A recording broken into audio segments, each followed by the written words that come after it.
તારીખ 31 બુધવાર સંત માર્કના ગ્રંથમાંથી પાઠ અધ્યાય 6 કલમ 1 થી 6। પછી ત્યાંથી ઈસુ શિષ્યો સાથે પોતાને વતન ગયા। વિશ્રામવાર આવ્યો એટલે તેમને સભાગૃહમાં ઉપદેશ કરવા માંડ્યો। સંખ્યાબંધ શ્રોતાઓ આશ્ચર્યચકિત થઈને કહેવા લાગ્યા, આ બધું માણસમાં ક્યાંથી આવ્યું? અહો, આને આ શું જ્ઞાન પ્રાપ્ત થયું છે? એ આવા ચમત્કારો સી રીતે કરે છે? આ પેલો સુથાર નથી? પેલી મરિયમનો દીકરો યાકોબ, યોસેફ, યહૂદા અને સિમોનનો આ ભાઈ નથી? એની બહેનો અહીં આપણા ભેગી રહેતી નથી? આમ તે લોકોને ઈસુ ઉપર શ્રદ્ધા બેસતી ન હતી।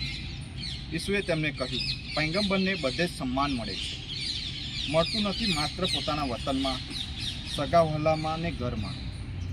થોડા માદા માણસો પર હાથ મૂકીને સાજા કર્યા તે સિવાય બીજે કોઈ ચમત્કાર તેઓ ક્યાં કરી શક્યા નહીં। તે લોકોની અશ્રદ્ધા જોઈને ઈસુ છક થઈ ગયા। ઓળખાણ ખોટી ખાણ, પરંતુ ઈસુની બાબતમાં ઓળખાણ મોટી ખીણ બની રહે છે। ઈસુના ગામ લોકો તેમને ઉપર છલ્લી રીતે ઓળખતા હતા, એટલે તેઓની વચ્ચે મોટી ખાઈ સર્જાઈ। સામાન્ય સુથાર જ્ઞાની ન હોઈ શકે, એ એમનો પૂર્વગ્રહ છે, એટલે તેઓ ઈસુ પારખી શકતા નથી।